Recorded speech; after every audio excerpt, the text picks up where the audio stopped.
D Q है जी जी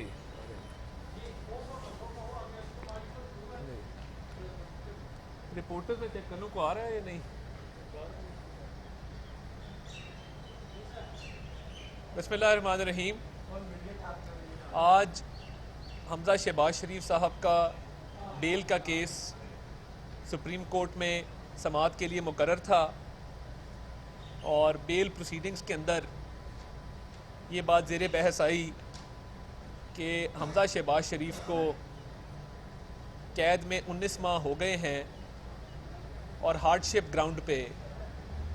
और ताख़ीर की ग्राउंड पे उनको बेल ग्रांट होनी चाहिए। ये हमारे वकला के पैनल की तरफ से जो आर्ग्यूमेंट्स थे वो दिए गए। ऑनरेबल सुप्रीम कोर्ट ने एक विंडो ऑफ अपॉर्चुनिटी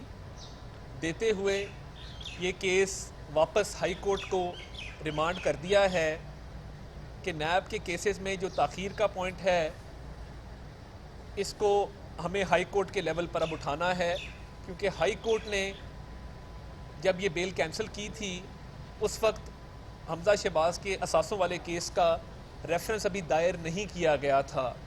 और उस वक्त कैद में उनको 8-9 माह हुए थे। तो अब जो कोर्ट ने,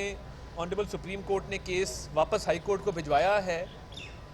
नैब के केसेस के अंदर एक तवील अरसे तक लोगों को कैद में रखने का जो सिलसिला है उस हवाले से कानूनी निकात पर वहाँ बहस की जाएगी और हार्डशिप ग्राउंड जिसमें ताख़ीर का आंसर कि एक शख्स 19 माह से कैद है और आज जो नैब की तरफ से रिपोर्ट जमा कराई गई ऑनरेबल सुप्रीम कोर्ट में, जो ट्रायल कोर्ट की तरफ से, एहतसाब अदालत की तरफ से ऑनरेबल सुप्रीम कोर्ट को भिजवाई गई थी, उस रिपोर्ट में ये बात दर्ज है कि 19 माह से जो शख्स कैद में है उसके ट्रायल को मुकम्मल होते होते कम से कम 10 से 12 माह मज़ीद लग सकते हैं। जो प्रोसिक्यूशन की तरफ से गवाहान पर जिरा की गई है, अभी तक सिर्फ 110 में से 5 गवाहों पर जिरा की गई है और एक शख्स का कैद में होना और ताख़ीर के सिलसिले को अब हाई कोर्ट के लेवल पे उठाया जाएगा और ये जो विंडो ऑफ अपॉर्चुनिटी एक दी गई है इस मामले को हाई कोर्ट में ले जाने की, उसको हम भरपूर तरीके से इस्तेमाल करेंगे। हमजा शहबाज शरीफ को ना सिर्फ 19 माह हुए हैं कैद में, बल्कि उनका नाम ECL में है और इससे पहले वो अपनी बेटी के ऑपरेशन के लिए बाहर गए और रज़ाकाराना तौर पर वापस आए, कोर्ट की इजाज़त से बाहर गए और वापस आके इन्वेस्टिगेशन ज्वाइन की और कोऑपरेट किया। अब किसी शख्स को गैर मुअय्यना मुद्दत के लिए किसी भी नैब के केस के अंदर रखना, मेरा ख्याल है कि वो इंसाफ के जो बुनियादी कवानीन हैं और जो इंसाफ के तकाज़े हैं और इसमें एक इंसानी हकूक़ का जो पहलू है उसको भी अब हाई कोर्ट के लेवल पे जो है वो उठाया जाएगा और ऑनरेबल कोर्ट ने अब ऑर्डर आ जाएगा तो उसमें जो उन्होंने वर्बली अभी डिक्टेट किया, एक तो रेफरेंस का दायर होना, दूसरा एक लंबे अरसे के लिए एक शख्स का कैद में होना, तो इन पॉइंट्स को अब हाई कोर्ट कंसिडर करेगा और हाई कोर्ट में हमारी जो लीगल टीम है वो इन पॉइंट्स को उठाएगी। तो ट्रायल कोर्ट की तरफ से, एहतसाब अदालत की तरफ से ये रिपोर्ट जो जमा कराई गई है जिसमें कम से कम, और ये लिखा गया है कि अगर प्रोसिक्यूशन और डिफेंस दोनों तरफ से पूरी कोऑपरेशन हो, पूरा तावन हो, तो फिर जाके 10 से 12 माह में ये केस मुकम्मल होगा। हमने एक भी एडजर्नमेंट नहीं ली है और हम ट्रायल कोर्ट में हफ्ते में कई दफ़ा 2 पेशियाँ भी जो हैं वो अटेंड करते हैं। तो ये 19 माह की कैद जो हो चुकी है और ये फरवरी में 20 माह हो जाएंगे, उसके बाद 110 गवाहान में से सिर्फ 5 की जिरा हुई है, तो कम से कम 10 से 12 माह का लगने का मतलब ये है कि एक शख्स जिसके बाहर जाने का कोई इम्कान नहीं है, जो तफ्तीश में भरपूर तावन कर रहा है, जो रेफरेंस दायर होने के बाद एहतसाब अदालत में पेश भी हो रहा है और अपना केस भरपूर तरीके से उसका दिफा भी कर रहा है, उसको मज़ीद जेल में रखने का जवाज़ कोई नहीं होगा और ये तमाम नकात इंशाल्लाह हाई कोर्ट के लेवल पे उठाए जाएंगे और हाई कोर्ट में अपने केस का भरपूर दिफा भी करेंगे और हार्डशिप और मेरिट दोनों ग्राउंड्स पे इस केस को इंशाल्लाह लड़ेंगे। अच्छा भाई, हमजा शहबाज वाहिद सियासी मुल्ज़म है,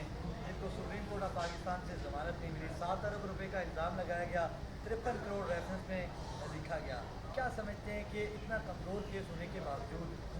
कोई दबाव है या जो जमानत नहीं मिल रही, या क्या वजूहत है? देखिए, अगर ज़मानत नहीं मिली तो ज़मानत रिजेक्ट भी नहीं हुई। ऑनरेबल सुप्रीम कोर्ट ने केस क्योंकि रिमांड बैक किया हाई कोर्ट को, और कानूनी नुक्ते पे किया है कि जो हार्डशिप का ग्राउंड है और एक तवील अरसे तक कैद का जो मामला है, क्योंकि वो हाई कोर्ट के लेवल पे डिस्कस नहीं हुआ था, तो ऑनरेबल लॉर्डशिप्स इसको इस मौके पे डिसाइड नहीं कर सके, और उन्होंने कहा कि ये हाई कोर्ट के लेवल पे उठाइए और उसके बाद फिर अगर आपका कोई ग्रीवेंस बनता है तो सुप्रीम कोर्ट आए। तो हम समझते हैं हमारा केस बहुत मजबूत है। और देखिए, मीडिया ट्रायल अपनी जगह पे जो अरबों के इल्ज़ामात लगाए जाते हैं, निकलता कुछ नहीं है, और हमेशा से ये हुआ है खुदा पहाड़ निकला चूहा। अब तो बहुत अरसे से शहजाद अकबर साहब भी मीडिया पे आके कोई कागज़ नहीं लहरा रहे। तो इंशाल्लाह हमारा केस मेरिट्स पे भी बड़ा स्ट्रॉन्ग है और हार्डशिप ग्राउंड पे बड़ा स्ट्रॉन्ग है। इंशाल्लाह इसको हाई कोर्ट में भरपूर आर्ग्यू करेंगे। एलएलसी की इंक्वायरी के लिए जस्टिस शेख अहमद सईद को सरबराह बनाया गया उस कमीशन का। वो पैनामा केस में समाप्त कर चुके हैं, नवाज शरीफ को सिसिलियन माफिया करार दिया है। 2000 जब ब्राडशीट के साथ मायदा हुआ उस वक्त वो नैब के प्रोसिक्यूटर थे। क्या समझते हैं, मफादात का टकराव नहीं? देखिए, बिल्कुल ये कॉन्फ्लिक्ट ऑफ इंटरेस्ट है और इंसाफ के कुछ तकाजे हैं। एक तो जब ब्रॉडशीट का नैब से मुआहदा तय पाया